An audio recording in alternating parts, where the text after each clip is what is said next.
So student, यहाँ पर हम लोग 5.1 पर आ गए। तो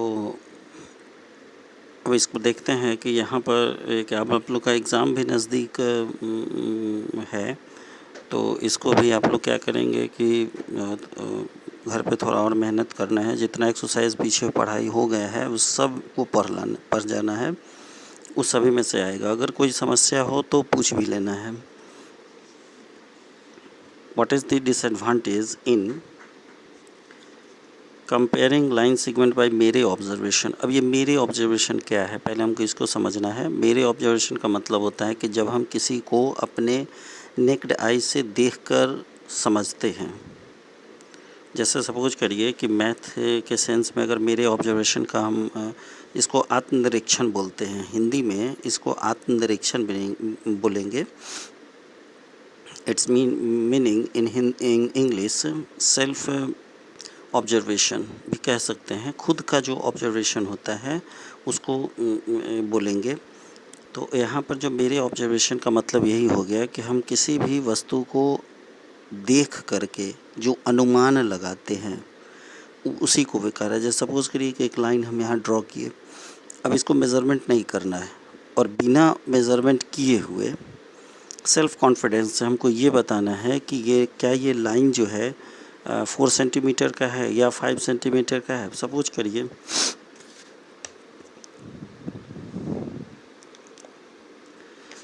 यहाँ पर हम एक लाइन यहाँ से यहाँ ड्रॉ किए, ये सपोज करना है, ये लाइन हम ड्रॉ किए, ठीक। अब ये लाइन का जो मेज़रमेंट है, ये लाइन का मेज़रमेंट क्या होगा, तो हम कह सकते हैं कि ये अप्रॉक्स 2 सेंटीमीटर होगा, 2 सेंटीमीटर के आसपास होगा। तो इसी को हम मेरे ऑब्जर्वेशन बोलते हैं। सपोज़ करिए यहाँ से यहाँ एक हम लाइन एक ऐसा ड्रॉ कर दिया। अब इसमें कहा जाए कि विदाउट स्केल से हम इसको जो है कैसे मेज़रमेंट करें कि ये कितना का है। तो हम कह सकते हैं कि ये जो है 3 सेंटीमीटर अप्रॉक्स होगा, थोड़ा कम या थोड़ा ज़्यादा, लेकिन 3 सेंटीमीटर के अप्रॉक्स होगा। तो या उससे 3 से थोड़ा एबव भी हो सकता है, ठीक है। तो इस तरह करके हम अपने ऑब्जर्वेशन से हम इसके बारे में बताते, वही मेरे ऑब्जर्वेशन है। तो क्वेश्चन का कहना है कि इसका क्या डिसएडवांटेज है, ठीक है। तो इसका जो डिसएडवांटेज है वो यही है कि हम लोग अप्रॉक्स जो है किसी भी चीज़ को मतलब एग्जैक्ट जो है वो नहीं बता सकते हैं। परफेक्ट जो है हम उसको नहीं बता सकते हैं। उसमें कुछ ना कुछ कमी हो जाएगा या फिर त्रुटि उसमें कुछ ना कुछ हो जाएगा मेरे ऑब्जर्वेशन से। मतलब परफेक्ट आंसर हम उसका नहीं भी दे सकते हैं, दे भी सकते हैं, नहीं भी दे सकते। कभी कभी हमारा जो कैलकुलेशन है वो सही होगा तो कभी कभी गलत होगा। सो क्वेश्चन नंबर 2 में जो हम कह रहा है कि रूलर की अपेक्षा डिवाइडर से, इंस्ट्रूमेंट बॉक्स में जो हमारा रूलर होता है उसकी अपेक्षा डिवाइडर से किसी भी लाइन को डिवाइड करना क्यों बेटर होता है। तो ये भी बहुत अच्छा क्वेश्चन है कि डिवाइडर से अगर हम किसी चीज़ को डिवाइड करें तो वो परफेक्ट डिवाइड होता है। स्केल से करते हैं तो भी डिवाइड होता है, लेकिन मे बी कि स्केल से अगर हम किसी को किसी भी लाइन का मेज़रमेंट करते हैं तो हो सकता है इट में भी कि वो जो है कुछ एरर उसमें आ जाए। लेकिन डिवाइडर से जो है एकदम परफेक्ट किसी भी लाइन का हम डिवाइड कर सकते हैं किसी भी लाइन को, या फिर उसका मेज़रमेंट भी हम डिवाइडर का 2 पॉइंट डाल करके हम उसका मेज़रमेंट कर सकते हैं। तो इसका ये मतलब नहीं कि स्केल से हम जो करते हैं मेज़रमेंट वो रॉन्ग होगा, लेकिन इट में भी कि कभी कभी जो है वो परफेक्ट ना हो। तो इसका सेंस यही है पूछने का। ऐसे भी एनसीईआरटी में लॉजिकल क्वेश्चन पूछता है, जो भी क्वेश्चन पूछता है एक तो कम रहता है क्वेश्चन, लेकिन जो भी पूछेगा बड़ा तार्किक क्वेश्चन, लॉजिकल क्वेश्चन उसमें रहता है। तो इसलिए जो है यही इसका आंसर है। तो इसका आंसर बस यही होगा कि इसका जो डिवाइडर है वही बेटर होता है, लेकिन स्केल जो है वो बेटर नहीं होता है। इसका आंसर भी देख लेना है। ये पहला का आंसर है यहाँ पर, और उसके बाद उसके नीचे दूसरा का है।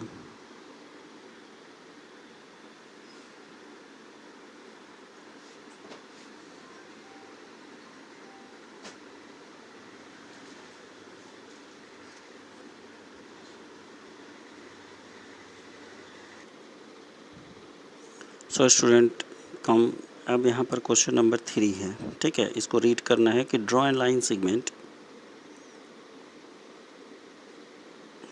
ए बी, एक लाइन सेगमेंट ए बी हमको खींचना है, मतलब किसी भी माप का हमको खींचना है। उसमें सी ऐसा पॉइंट लेना है जो ए बी के बिटवीन हो, मतलब ए बी के बीच में सी हो। मेज़र करना है उस लाइन को कि ए बी, बी सी और ए सी। तो क्या जो ए बी लाइन है वो ए सी और सी बी के बराबर होगा? तो आइए इसको हम प्रैक्टिकल करते हैं।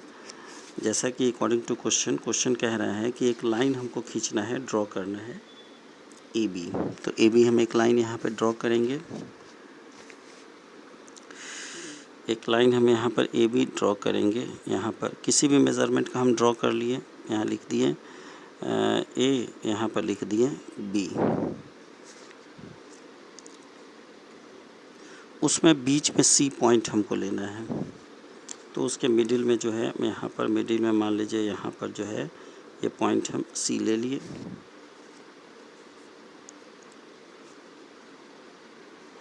अब इसमें कह रहा है कि क्या ए बी जो है, A B is equal to A C plus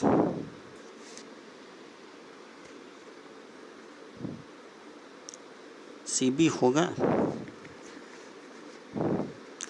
तो यस, ये इसका आंसर यस होगा क्योंकि यहाँ पर इसकी मिडिल में है। तो यहाँ पर ए बी का जो लेंथ होगा वो ए सी प्लस सी बी के बराबर होगा। तो यस होगा इसका आंसर। सो स्टूडेंट, यहाँ पर हम देखेंगे कि ए बी सी 3 पॉइंट है किसी भी लाइन पर, और उसमें कह रहा है कि सपोज़ करिए कि ए बी जो है वो 5 सेंटीमीटर है, ठीक। तो मान लेते हैं, हम यहाँ पर ड्रॉ करते हैं यहाँ से यहाँ, और यहाँ पर ए इसका नाम दिए, यहाँ पर नाम दिए बी, और ये 5 सेंटीमीटर हम ड्रॉ किए। फिर आगे हम अगर क्वेश्चन में यहाँ पर पढ़ें तो यहाँ पर बी सी 3 सेंटीमीटर कह रहा है। तो यहाँ पर जो है बी सी, अब यहाँ से स्केल से फिर हम यहाँ पर ये पॉइंट हो गया, यहाँ से हम 3 सेंटीमीटर ड्रॉ किए, यहाँ सी दे दिए 3 सेंटीमीटर। अब ये पूछ रहा है कि A B is equal to 5 centimetre, B C is equal to 3 centimetre, फिर A C is equal to 8 centimetre. तो A C is equal to 8 centimetre होगा, ये तो सही है। फिर यहाँ पर कह रहा है कि कौन सा पॉइंट है जो लाइज बिटवीन कह रहा है, तो यहाँ बी ही होगा, बी लाइज बिटवीन। यही जो है बी पॉइंट जो है वो ए सी के क्या होगा, बीच में होगा। So student, question number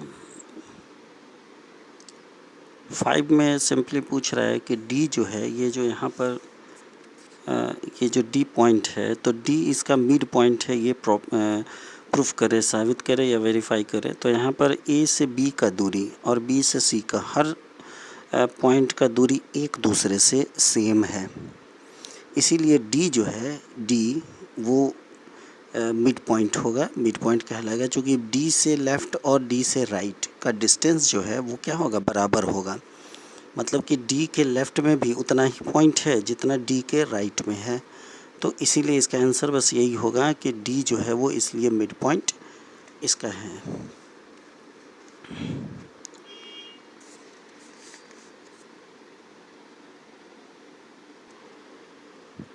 so student, अब हम यहाँ पर देखें कि यहाँ पर अगला क्वेश्चन जो यहाँ पर कह रहा है उसके लिए लिख रहा है कि B is the mid point of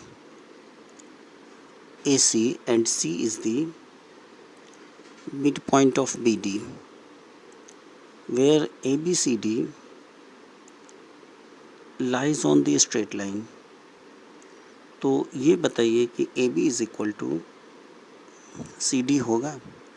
तो इसके लिए सिंपली हम लोग क्या करेंगे, यहाँ पर अपने कॉपी पर एक लाइन खींचेंगे। जैसे एक लाइन हम अपने मन से किसी भी लेंथ का खींच लेंगे, और समान दूरी में, जैसे यहाँ पर इस पॉइंट पर हम ए नाम लिखे, यहाँ पर इस पॉइंट पर हम बी लिखेंगे, इस पॉइंट पर हम सी लिखेंगे और इस पॉइंट पर हम डी लिखेंगे। ठीक है। अब क्वेश्चन हमसे यहाँ क्या पूछ रहा है कि क्या ए बी जो है वो सी डी के बराबर होगा। देखते हैं। तो ए बी जो है, ए बी वो सी डी के होगा बराबर। ए बी जो है वो सी डी के क्या होगा, जो लेंथ ए बी का होगा वही लेंथ बी सी का भी है, वही लेंथ सी डी का भी है। अगर ए डी में, ए डी लेंथ में अगर हम 3 से डिवाइड करें तो इसका जो है हमको मेज़रमेंट निकल जाएगा 1 का। ठीक है। तो इसलिए पूछ रहा है इसमें कि A B is equal to C D, तो yes A B is equal to C D के होगा। और अगला क्वेश्चन में आपको कोई भी 5 ट्रायंगल बना लेना है। जैसे मान लेते हैं कि हम एक ट्रायंगल यहाँ पर बना लिए। ठीक है। सपोज करिए ए बी सी, इसका 4 सेंटीमीटर हम लिख दिए, मान लीजिए इसका हम कुछ भी 7 लिख दिए और इसका जो है ये 5 लिख दिए। इस तरह बना लेना है। ऐसा कोई 5 अलग अलग मेज़रमेंट का 5 ट्रायंगल बना लेना है। अब इसमें और ये प्रूफ करना है कि किसी भी 2 साइड्स को जब हम ऐड करते हैं, जैसे हम इसको ऐड किए ए बी और बी सी को, तो हमको 9 आता है जो 7 से बड़ा है, मतलब थर्ड साइड से बड़ा है। अगर हम बी सी और ए सी को ऐड करते हैं तो वो ए बी से बड़ा आएगा। 7 5 कितना आएगा, 12 आएगा, जो कि 4 से ग्रेटर है ना। अगर हम ए बी और ए सी को ऐड करते हैं तो कितना आएगा, 11, जो कि 5 से बड़ा है। तो ऐसे ही हमको 5 जो है ट्रायंगल बनाना है और बनाकर इसको प्रूफ करना है, इसको दिखाना है कि ये जो है ग्रेटर है। तो आज के लिए इतना ही जो है, इसको आपको बना लेना है। कोई भी 5 आप ट्रायंगल बना सकते हैं जो मेज़रमेंट का हो, कोई भी मेज़रमेंट आप ले सकते हैं, लेकिन शर्त यही है कि कोई भी 2 साइड्स को ऐड करने पर वो थर्ड से बड़ा होना चाहिए। और अगर कोई समस्या हो तो पूछ लेना है।